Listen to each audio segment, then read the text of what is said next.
Seguimos en Argumentos y ya hay muchas preguntas que nos están llegando a través de nuestras cuentas en redes sociales, @argumentos_gb en Twitter para nuestra invitada esta tarde, Iris de Franca. Hablábamos del tema de la no discriminación en el corte anterior y en otras ocasiones hemos hablado de los avances que también se han tenido respecto a otros temas. Por ejemplo, ahora hay una ley contra todo tipo de discriminación o contra las personas con algún tipo de discapacidad. También ley de protección a los niños y adultos jóvenes con trastorno del espectro autista. Me acuerdo que celebrabas dentro de esa sesión de la Asamblea Nacional junto con otros diputados que aseguraban que, bueno, en medio de tantas diferencias dentro de la Asamblea Nacional, político-ideológicas, al menos pues con el tema del respeto a los niños, jóvenes y adultos con trastorno del espectro autista y también contra otras formas de discriminación, los diputados se habían logrado poner de acuerdo, conciliar y llegar a ese proyecto de ley. Ahora, estas leyes ayudan porque muchas veces tenemos leyes, tenemos reglamentos y es un paso importante, pero ¿cómo hacer para que esa letra no quede en letra muerta y se pueda además cumplir? Lo más importante es el cambio cultural, Rosa, la educación, lo hablábamos en la pausa. Nosotros no podemos pretender que los demás hagan la labor que a nosotros como padres, madres y representantes, como familiares, debemos hacer. La televisión no puede educar a nuestros hijos mejor que nosotros. Yo creo que lo primero que debemos hacer, las leyes, por supuesto que son un gran avance, los reglamentos, lo que podamos hacer desde el Estado para garantizar los derechos de todas y todos. Pero el cambio más importante es el cambio cultural. El cambio más importante es la educación. Es el entender que todas las personas son diferentes, que piensan diferente, que tienen gustos diferentes, que pueden vestir diferente y eso no los hace menos o peores seres humanos.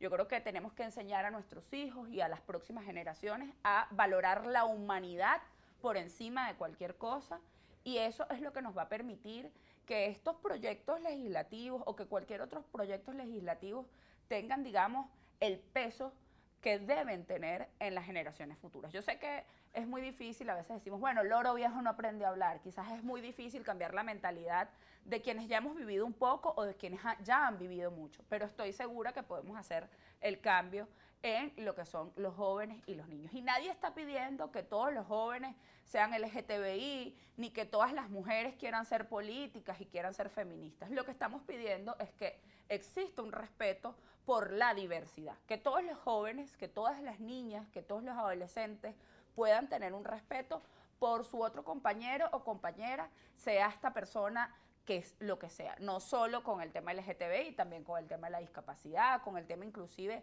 simplemente género, hombre y mujer, es decir, con cualquier diversidad o pluralidad que exista.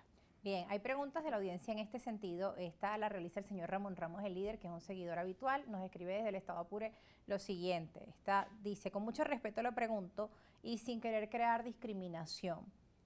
¿Cómo quedan las Santas Escrituras y la palabra de Dios ante la comunidad LGBTI? Es su pregunta y desde su visión le dice, cuando dicen que Dios creó hombre y mujer, ¿cómo podemos entender lo que usted nos comenta? Bueno, la verdad es que a mí no me gusta entrar en el debate religioso y voy a decir por qué. Religiones hay muchas, aunque en Venezuela haya un alto porcentaje de personas católicas, yo soy católica, mi familia fui creada en un hogar católico y haya mucha prevalencia también de los evangélicos cristianos, la verdad es que el mundo está lleno de tendencias religiosas diferentes y creo, estoy convencida y siempre lo digo, que la religión es una decisión personal e íntima. Lo que yo como ciudadana, como persona, crea, yo puedo creer en el universo, en Buda, en Dios, en Cristo o en cualquier otra creencia espiritual que yo decida creer, pues no necesariamente tiene que ser la creencia de otro. Lo que sí debe estar por encima de nuestras creencias religiosas es el simple respeto a la humanidad. Y así debemos reconocerlo. Tolerancia, respeto al pensamiento de otro, así sea diferente a lo que usted está pensando.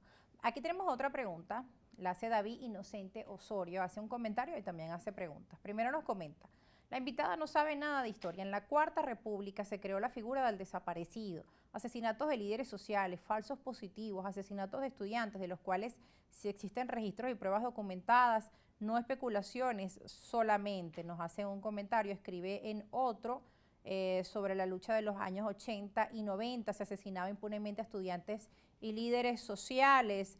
Y bueno, nos realiza diferentes comentarios y en un tercero, la Corte Penal Internacional no actuó durante las guarimbas cuando se quemaron seres humanos vivos. Su invitada no tiene pruebas de que los detenidos por el Estado sean torturados y que no se les realice un justo proceso. Aquí nos habla de elementos. Mira, lamentablemente muchas veces hacemos comentarios desde la ignorancia, pero yo tuve la oportunidad de participar en la defensa de 187 jóvenes detenidos en los Altos Mirandinos y yo fui testigo de torturas realizadas por los entes de seguridad en ese momento.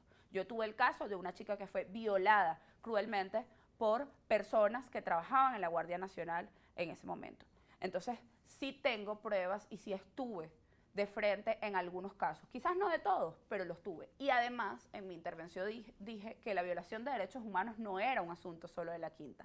Precisamente cuando hablaba de la cuarta, también hablaba de la corrupción, de esa cantidad de desaparecidos que yo no pude vivir, porque yo soy una mujer joven de 33 años, pero mi abuela venía de una familia comunista y mi abuela y su familia fueron perseguidos y muchos de sus familiares también fueron torturados y desaparecidos. Es decir, que con mi comentario del comienzo lo que quiero decir es que en Venezuela históricamente ha habido una violación permanente del sistema de justicia y del sistema de seguridad ciudadana a los derechos humanos de todas y todos. ¿Qué pasa? Bueno, que en aquella cuarta quizás el tema de los derechos humanos y de la Corte Penal Internacional pues no estaba, digamos, tan accesible como está en estos últimos tiempos, porque la globalización, esos aparaticos con los que nosotros andamos para arriba y para abajo, nos permite, digamos, tomar fotos, nos permite grabar, nos permite hacer reportaje desde nuestros móviles y eso facilita la denuncia ante las violaciones de derechos humanos de organismos del Estado. Que son pocos, que son muchos, que si lo manda Maduro, que si no lo manda Maduro, eso no lo sabemos y para eso es la investigación. Lo que sí tenemos la certeza es que hay actuaciones irregulares por parte de organismos de seguridad y que hay un retraso procesal importante y una violación al debido proceso dentro del sistema de justicia venezolano. Y no lo sé yo por ser política, Rosa, lo sabe cualquier abogado de este país. Cualquier abogado que tú vas y conversas con él, te dice, mira, tenemos 3 años, 2 años esperando una audiencia preliminar. Bueno, es parte de los comentarios que nos realiza nuestra audiencia. Hay otros sobre el tema político nacional, el tema de la primaria, y esto lo hace el abogado Darío Lozada, desde el Cafetal. Nos dice lo siguiente: buenas tardes, lo que yo me pregunto es que cómo yo podría estar incentivando a votar en unas primarias cuando ni siquiera están de acuerdo entre ellos mismos, siendo que Venezuela lo que necesita es unidad. ¿En manos de quién vamos a dejar esto? ¿Qué puede hacer la oposición venezolana ante un tema de desunidad como el que estamos viendo hoy en día por parte de líderes de la oposición, de distintos sectores, los que van a ir a la primaria, los que no van a participar en la primaria? Además, ustedes desde Cambiemos he visto que han tenido ya conversaciones con la Alianza del Lápiz y han buscado la forma también de tener reuniones para trabajar con el tema de la unidad de la oposición, sin embargo no van a estar en esta primaria. Mira, nosotros hemos dicho desde Cambiemos Movimiento Ciudadano desde hace muchísimo tiempo, Rosa, que las primarias no resuelven el problema de la unidad en la oposición. Las primarias es el método de, digamos, el peor método de escogencia para un candidato porque es un método que es exclusivamente para la clase política y que no permite que existan conversaciones y consensos. No ha pasado ni una semana desde que se terminaron de inscribir los candidatos y ya el día lunes veíamos descalificaciones entre los candidatos que supuestamente hace 6 meses estaban unidos bajo un gobierno interino y eran todos felices y andaban agarrados de la mano. No hay un método más difícil, un método que implosione más a una coalición política que el método de la primaria. Por eso siempre desde Cambiemos Movimiento Ciudadano apostamos al consenso y lo dijimos. Y nos decían, bueno, están locos, bueno, que claro, son unos divisionistas. Pero es que no cómo llegar al consenso, llegar al consenso requiere, Rosa, madurez política, pero no la hay. Y eso es lo que le estamos pidiendo a la clase política de este país.